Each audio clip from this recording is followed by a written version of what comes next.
SV6 news కు స్వాగతం. ముందుగా హెడ్లైన్స్. నేను సైనికుడిని అంటూ కేంద్రానికి రాహుల్ గాంధీ డిమాండ్.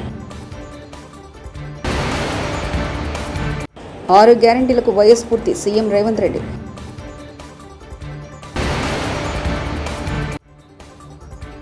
ఇడుపులపాయలోని వైఎస్ఆర్ గట్లో డాక్టర్ వైఎస్ రాజశేఖర రెడ్డి 75వ జయంతి కార్యక్రమం. ఉచిత ఇసుక పాలసీలపై జీవో విడుదల. కాంగ్రెస్ ఎంపీ విపక్ష నేత రాహుల్ గాంధీ సోమవారం మణిపూర్కు వెళ్లడానికి ముందు అస్సోంలోని కాచార్ జిల్లాలో వరద బాధితుల్ని కలుసుకున్నారు. పులేర్థాల్ వద్ద వరద సహాయక శిబిరాన్ని సందర్శించి బాధితులకు తన సంఘీభావం తెలిపారు. ఈ సందర్భంగా పార్లమెంట్లో మీ ప్రతినిధి అంటూ తన నిబంధనను నొక్కి చెప్పారు. వరదలతో దెబ్బతిన్న రాష్ట్రానికి సమగ్ర సహాయాన్ని త్వరగా అందించాలని కేంద్ర ప్రభుత్వానికి డిమాండ్ చేశారు. మాజీ ముఖ్యమంత్రి దివంగత వైఎస్ రాజశేఖర రెడ్డి 75వ జయంతి వేడుకలు గాంధీ భవన్లో ఘనంగా జరిగాయి. వైఎస్ చిత్రపటానికి టీ కాంగ్రెస్ నేతలు నివాళులర్పించారు. ఈ కార్యక్రమంలో CM Revanth Reddy, deputy CM బట్టి విక్రమార్క, మంత్రి శ్రీధర్ బాబు, రాష్ట్ర ఇన్ఛార్జ్ దీపదాస్ మున్షి, కేవీపీ ఎమ్మెల్యేలు, ఎమ్మెల్సీలు, పార్టీ నాయకులు హాజరయ్యారు. ఈ సందర్భంగా ముఖ్యమంత్రి రేవంత్ రెడ్డి మాట్లాడుతూ దేశంలో సంక్షేమాన్ని గుర్తు చేసేది వైఎస్ఆర్ పాలనని, వైఎస్ ముద్ర పేద ప్రజల గుండెల్లో బలంగా ఉందని, 6 గ్యారెంటీలకు వైఎస్ఆర్ స్ఫూర్తి అన్నారు. ఇడుపులపాయలోని వైఎస్ఆర్ గట్లో డాక్టర్ వైఎస్ రాజశేఖర రెడ్డి 75వ జయంతి కార్యక్రమం. దివంగత ముఖ్యమంత్రి డాక్టర్ వైఎస్ రాజశేఖర రెడ్డి గారి జయంతి సందర్భంగా ఇడుపులపాయలోని వైఎస్ఆర్ గట్ వద్ద వైఎస్ఆర్ కాంగ్రెస్ పార్టీ అధ్యక్షులు వైఎస్ఆర్ జగన్మోహన్ రెడ్డి ఘనంగా నివాళులర్పించారు. ఆయనతో పాటు వైఎస్ విజయమ్మ, వైఎస్ భారతి, పలువురు కుటుంబ సభ్యులు కూడా ఈ కార్యక్రమంలో పాల్గొన్నారు. ఈ కార్యక్రమంలో పలువురు వైఎస్ఆర్ కాంగ్రెస్ పార్టీ ఎంపీలు, ఎమ్మెల్సీలు, ఎమ్మెల్యేలు, మాజీ మంత్రులు, మాజీ ఎమ్మెల్యేలు, ముఖ్య నేతలు, స్థానిక ప్రజాప్రతినిధులు, కార్యకర్తలు, అభిమానులు, ప్రజలు పాల్గొని దివంగత వైఎస్ రాజశేఖర రెడ్డి గారిని ఘనంగా నివాళులర్పించారు.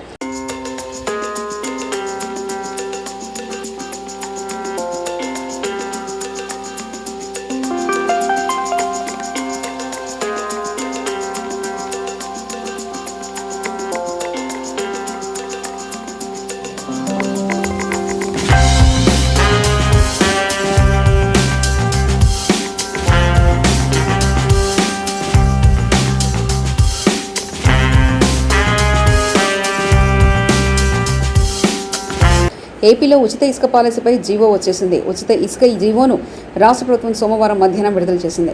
పాత ఇసుక విధానాన్ని రద్దు చేస్తూ సర్కారు ఉత్తర్వులు ఇచ్చింది. 2024 ఇసుక విధానం రూపకల్పన వరకు సరఫరాకు మార్గదర్శకాలు జారీ చేసింది. 2019లో అప్పటి ప్రభుత్వం తీసుకొచ్చిన ఇసుక విధానాన్ని ప్రభుత్వం రద్దు చేసింది. కొత్త ఇసుక విధానాన్ని తెచ్చే వరకు మధ్యంతర ఉత్తర్వులు జారీ చేసింది. అప్పటి వరకు వినియోగదారుడికి ఉచితంగా ఇసుక ఇవ్వాలని ప్రభుత్వం నిర్ణయించింది. ఈ మేరకు జీవో నంబర్ 43ను జారీ చేసింది. వినియోగదారుడు ఎత్తుడు, దించుడు కూలీతో ఇతర చట్టబద్ధమైన పనులు చెల్లించాల్సి ఉంటుందని ప్రభుత్వం ఇచ్చిన ఆదేశాల్లో పేర్కొంది. తెలంగాణలో డిమాండ్లను చంద్రబాబు అంగీకరించాడా? ఆంధ్రకి అన్యాయం చేసిన చంద్రబాబుది. తన కేసులకు భయపడి 10 సంవత్సరాలు ఉమ్మడి రాజధానిగా ఉండాల్సిన హైదరాబాద్ను వదిలేసి ఆంధ్రాకి పారిపోయేటంటూ అంబటి రాంబాబు, మాజీ మంత్రి వ్యాఖ్యానించారు. వైఎస్ఆర్ కాంగ్రెస్ పార్టీకి సంబంధించినటువంటి నాయకులు చాలా మంది మాట్లాడారు. ప్రధానంగా ఈ సమావేశం జరగవలసినటువంటి అవసరం ఎందుకు ఏర్పడింది అనే దాని మీద ఒక వివరణ ఇవ్వలేకపోయారు. ఇంకొక అంశం ఏమిటంటే, ఈ సమావేశానికి మన రాష్ట్ర ముఖ్యమంత్రి గారు ఆయన బృందంతో కలిసి వెళ్లే ముందు అనేకమైనటువంటి లీకులు తెలంగాణ ప్రభుత్వం డిమాండ్ చేస్తుంది కొన్ని అంశాలు అనేది అన్ని మీడియా ఛానల్లో విపరీతంగా ప్రచారమైంది. ఇప్పుడు కూడా ప్రచారం అవుతా ఉన్నది.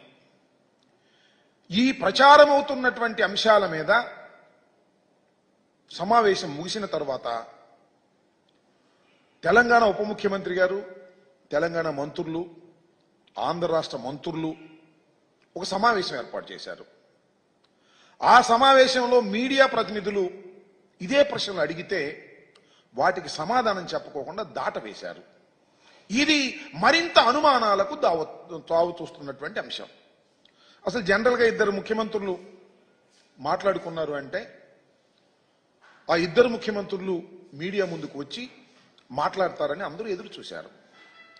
చంద్రబాబు నాయుడు గారు, రేవంత్ రెడ్డి గారు ఉమ్మడి మీటింగ్ జరిగింది కాబట్టి వారిద్దరూ ఉమ్మడిగా మీడియా ముందుకు వచ్చి వివరణ ఇస్తారని అందరూ ఎదురు చూశారు. వాళ్ళు రాలేదు. మంత్రివర్గ సభ్యులు ఇచ్చారు. వారు కూడా ప్రశ్నలకు సమాధానం చెప్పుకోకుండా ఏదో 2 మాటలు అట్లా మాట్లాడి ముక్తసరిగా మాట్లాడి వెళ్లిపోయినటువంటి సందర్భాలు ఉన్నాయి. ఇది చాలా దురదృష్టకరమైనటువంటి పరిణామంగా వైఎస్ఆర్ కాంగ్రెస్ పార్టీ భావిస్తుంది. రాష్ట్రంలో అనేక మంది కూడా ఇదే విధంగా భావిస్తున్నారనేది మా అభిప్రాయం. ఎందుకనంటే రాష్ట్రం విడిపోయి 10 సంవత్సరాలు పూర్తయింది. ఆంధ్రప్రదేశ్ 2 రాష్ట్రాలుగా విభజన జరిగినప్పుడు ఏపీకి మన రాష్ట్రానికి అనేకమైనటువంటి సమస్యలు అపరిష్కృతంగా మిగిలిపోయాయని, దానివల్ల మనకు తీవ్రమైన నష్టం జరుగుతుందనేటువంటి అభిప్రాయం ఈవెన్ చంద్రబాబు నాయుడు గారు కూడా చాలా సందర్భాల్లో చెప్పారు.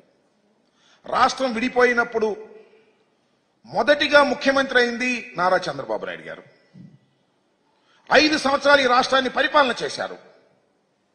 10 సంవత్సరాలు హైదరాబాద్ ఉమ్మడి రాజధానిగా ఉండేటటువంటి వెసులుబాటును ఆ రోజు రాష్ట్ర విభజన జరిగినప్పుడు చట్టంలో పెట్టారు. ఎందుకనంటే రాజధాని లేని రాష్ట్రం కాబట్టి. ఇన్ఫ్రాస్ట్రక్చర్ ఏర్పడిన తర్వాత 10 సంవత్సరాల ఇన్ఫ్రాస్ట్రక్చర్ పూర్తి చేసుకొని అప్పుడు హైదరాబాద్ నుంచి తరలి వెళ్ళిపోతారు అనేటువంటి భావనతో ఆ ప్రొవిజన్ పెట్టారు. ఆ అవకాశాన్ని మనకిచ్చారు విడిపోయినటువంటి రాష్ట్రంగా. నేను అడుగుతా ఉన్నా, అవకాశాన్ని ఎందుకు ఉపయోగించుకోలేకపోయాం? 5 సంవత్సరాలు ఈ రాష్ట్రాన్ని పరిపాలన చేసినటువంటి నారా చంద్రబాబు నాయుడు గారు అవకాశాన్ని ఉపయోగించుకోకుండా ఎందుకు?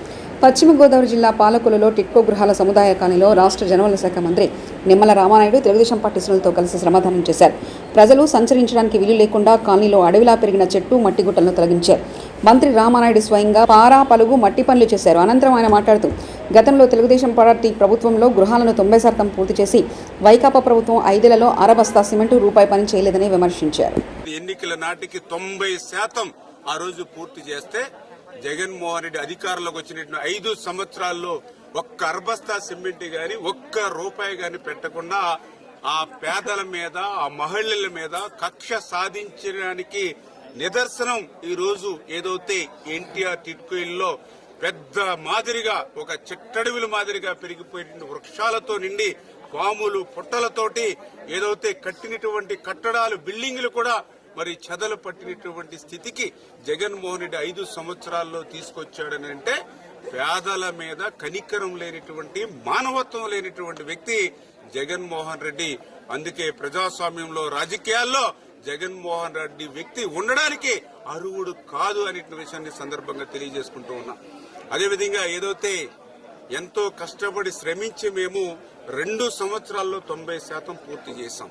మరి ఈవేళ ఈయన అధికారంలోకి వచ్చిన తర్వాత జగన్మోహన్ రెడ్డి ఒక్క రూపాయి దీని మీద ఖర్చు పెట్టకపోగా మేము కట్టినటువంటి ఇళ్లను సైతం బ్యాంకులకి తాకట్టు పెట్టి ఒక్కొక్కరి నెత్తి మీద 3,80,000 ఈ రోజు వడ్డీతో కలుపుకుంటే 8-10 లక్షల రూపాయల చొప్పున నా పాలకొల్లు నియోజకవర్గంలోనే మేము కట్టినటువంటి ఈ ఎన్టీఆర్ టిట్కోయిళ్ల మీద 180 కోట్ల రూపాయలు ఈవేళ ఆయన తనఖా పెట్టి ఆయన అకౌంట్ లోకి తరలించుకున్నటువంటి పరిస్థితి. ఆంధ్రప్రదేశ్ రాష్ట్రంలో చూస్తే దగ్గర 7-8 వేల కోట్ల రూపాయలు ఎన్టీఆర్ టిట్కోయిలను తాకట్టు పెట్టి మరి జగన్మోహన్ రెడ్డి లోటుపాట్లు అన్ని సరిచేసుకుంటూ పార్టీ బలోపేతానికి అందరూ కలిసికట్టుగా పనిచేద్దాం.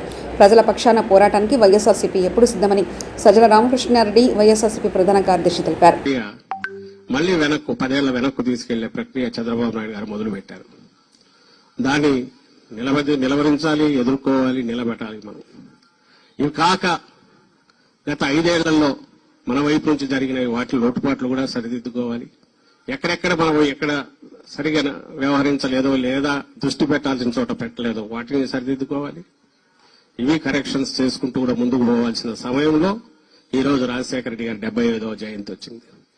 ఆయన మనకు స్ఫూర్తే కాదు, మనకు మార్గదర్శే కాదు, ఏ రకంగా అడుగులు వేయాలనో కూడా చెప్పగలిగిన ఇది కాబట్టి ఆయన నుంచి మనం నేర్చుకునే పాఠాలు, అలాగే ఆ దీక్ష ఏదైతే ఆ పట్టుదల ఉందో, ఎన్ని దెబ్బలు తగిలిన నిలబడడం, దాంట్లోనే రాటు తేలడం అనేది ఏదైతే జగన్మోహన్ రెడ్డి గారికి కూడా అలవాటైందో తండ్రి నుంచి, మనమందరం కూడా అదే అడుగు జాడల్లో కలిసికట్టుగా ఉండాలి. ముందు అందరం కలిసికట్టుగా ఉండే అడుగులేస్తే ఆ తర్వాత ప్రజలకు అండగా ఉండగలం, రాష్ట్రాన్ని ముందుకు తీసుకుపోగలం. మళ్లీ ఆ పునర్వైభవం ఏదైతే ఉందో రాష్ట్రానికి కానీ అది తీసుకొచ్చే దిశగా 4 రోజులే కాబట్టి మనం ఇప్పుడే విపరీతంగా ఇది చేయాల్సిన అవసరం లేదు. వాళ్లే తవ్వుకుంటున్నారు, మొదలు పెట్టారు. లక్షణంగా ప్రజల అధికారంలోకి ఇచ్చినప్పుడు చంద్రబాబు నాయుడు గారు దాన్ని ఎట్లా సద్వినియోగం చేసుకోవాలని ఆలోచించకుండా ఎట్లా పక్కదారి మళ్లించాలో ప్రజల చూపు మళ్లించి ఇటువైపు ఇంకా ఇప్పటికీ జగన్మోహన్ రెడ్డి గారి మీదనో వైఎస్ఆర్ కాంగ్రెస్ పార్టీ మీదనో అది అటాక్స్ చేయడం ద్వారానో ఇంకో ద్వారానో ప్రజల దృష్టి మళ్లించాలనో తాను అమలు చేయాల్సిన హామీల నుంచి తప్పించుకోవాలని చూస్తున్నారు. అది సాగనివ్వకూడదు. మనమంతా కలిసికట్టుగా అడుగులు ముందుకు వేయాలి. ఎవ్వరూ డీలా పడాల్సిన అవసరం లేదు. చిన్న చిన్న కరెక్షన్స్ మనం చేసుకోవాల్సినవి అవి కూడా జరుగుతాయి, ఖచ్చితంగా జరుగుతాయి ఫర్ ద పీరియడ్. అండ్ మళ్ళీ పాత పునర్వైభవం వస్తుంది. రాష్ట్రానికి ఏ నష్టం జరిగినా మనం ఊరుకోమనేవి ఇది కూడా మనం తీసుకెళ్లాలి. అండ్ ప్రజల పక్షాన ఎప్పుడు నిలబడే పార్టీగా మరోసారి పునరంకితం అవుతామని మనం అందరం కూడా శపథం చేయాల్సి ఉంది. ఈ సందర్భంగా ఈరోజు ఇంతకంటే మంచి రోజు కూడా మనకు రాజశేఖర రెడ్డి గారి జయంతికి మించింది లేదు. మనం అందరం కలవడానికి, కలిసి అడుగులు వేయడానికి, అదే దీక్ష పట్టుదలతో జగన్మోహన్ రెడ్డి గారికి అండగా నిలబడడానికి, పార్టీని ముందు నడపడానికి అని చెప్తూ మరోసారి అందరికీ రాజశేఖర రెడ్డి గారి జయంతి 75వ జయంతి ప్రత్యేకత ఉన్న రీత్యా 75వ జయంతి సందర్భంగా శుభాకాంక్షలు తెలియజేస్తూ సెలవు తీసుకుంటున్నాను. Thank you. రాష్ట్రంలో పోలీస్ వ్యవస్థ విఫలమైందని మాజీ మంత్రి వెల్లంపల్లి శ్రీనివాసరావు వాణిజ్య విభాగం అధ్యక్షులు మురళీకృష్ణపై దాడి చేయడం హేయం. రాష్ట్రంలో పోలీస్ వ్యవస్థ తెలుగుదేశం పార్టీ బానిస సంఖ్యలో ఉంది. రాష్ట్రంలో లా అండ్ ఆర్డర్ లేదా లోటస్ ల్యాండ్ మార్కు వద్ద ఏసీపీ కార్యాలయం ప్రాంతం ముందే ఈ ఘటన జరిగింది. పోలీస్ కమిషనర్కు ఫిర్యాదు చేసినా ఎటువంటి స్పందన లేదు. ఎమ్మెల్యే బోండా ఉమా అనుచరులతో పాల్పడుతున్నాడు. సెంట్రల్లో సుమారు 35 మందిపై దాడులు జరిగాయి. ఎమ్మెల్యే బోండా ఉమా మర్యాదగా దాడులు ఆపాలని తెలిపారు. దుర్మార్గంగా వచ్చి షటిల్ ఆడుకొని ఇంటికి వెళ్లే గ్యాప్ లో దాదాపు అంతా కూడా ఇల్లుండే ఏరియా, లోటస్ అనేది గేటెడ్ కాంపౌండ్ లో ఇల్లుండే ఏరియా. ఆ ఏరియాలో ఉదయం 8:30 గంటలకే దాడి చేయడం అంటే ఈ రాష్ట్రంలో లా అండ్ ఆర్డర్ ఉందా లేదా? అసలుకి లా అండ్ ఆర్డర్ అనేది ఒకటి ఉందా లేదా? ఇక్కడ పక్కనే సౌత్ ఏసీపీ ఆఫీస్ కూడా, ఇతని మీద దాడి జరిగిన ప్రదేశం పక్కనే విజయవాడ సౌత్ ఏసీపీ ఆఫీసు. అంటే పోలీసు ఏసీపీ ఆఫీస్ పక్కనే దాడులు జరుగుతుంటే అసలు పోలీసు వ్యవస్థ ఉందా లేదా? ఇక్కడ పోలీసు వ్యవస్థ పనిచేస్తుందా? దాదాపు ఇప్పటికే మేము సిపి గారికి పలుమార్లు చెప్పడం జరిగింది. అనేక ఘటనల మీద కంప్లైంట్ చేయడం జరిగింది. ఈ దాడులు ఆగట్లేదు. ఈ దాడుల్ని ఆపుతారా ఆపరా పోలీస్ డిపార్ట్మెంట్? చంద్రబాబు, పవన్ కళ్యాణ్, ఈ కూటమి నేతలంతా కలిసి వైఎస్ఆర్సీపీ శ్రేణుల మీద దాడులు చేస్తున్నారు. ఈ దాడుల్ని ఏ ఒక్కరు కూడా, ఏ పోలీస్ డిపార్ట్మెంట్ కూడా ఆపే పరిస్థితి లేదు. నిన్నగాక మొన్న మా కార్పొరేటర్ భర్త మైలవరం దుర్గారావు చెరువు సెంటర్లో నడి రోడ్డు మీద సుత్తి పెట్టి కొడితే కనీసం పోలీసుల నుంచి సరైన స్పందన లేదు. మేము ఆల్రెడీ ఇప్పటికీ గవర్నర్ గారు కంప్లైంట్ ఇచ్చున్నాం, అదేవిధంగా సిపి కంప్లైంట్ ఇచ్చున్నాం, అదేవిధంగా రాష్ట్రపతి గారికి ఇచ్చాము. ఈ రాష్ట్రంలో అసలుకి లా అండ్ ఆర్డర్ ఉందా లేదా అనేది అర్థం కాని పరిస్థితి. హైదరాబాద్ నుండి గన్నవరం విమానాశ్రయానికి చేరుకున్నారు ఉండి ఎమ్మెల్యే రఘురామకృష్ణరాజు. ఎయిర్పోర్ట్లో రఘురామకృష్ణరాజును చూసి వైసీపీ కార్యకర్తలు జై జగన్ జై జై జగన్ అని నినాదాలు చేశారు. ఎయిర్పోర్ట్లో ఉన్న జగన్ అభిమానులు రఘురామకృష్ణరాజు రాగానే జై జగన్ నినాదాలతో రఘురామకృష్ణరాజును హేళన చేసిన వైసీపీ కార్యకర్తలు. అనంతరం గన్నవరం విమానాశ్రయం నుంచి భీమవరం బయలుదేరారు రఘురామకృష్ణరాజు.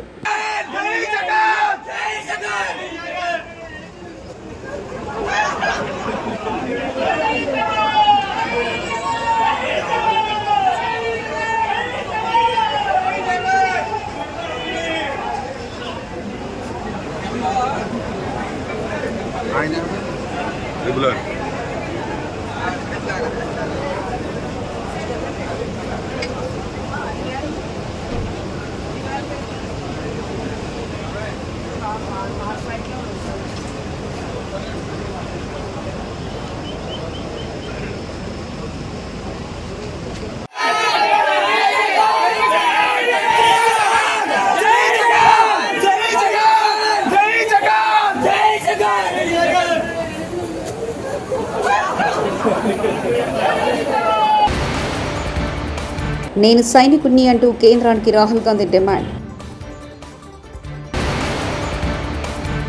6 గ్యారంటీలకు వయస్ఫూర్తి సీఎం రేవంత్ రెడ్డి.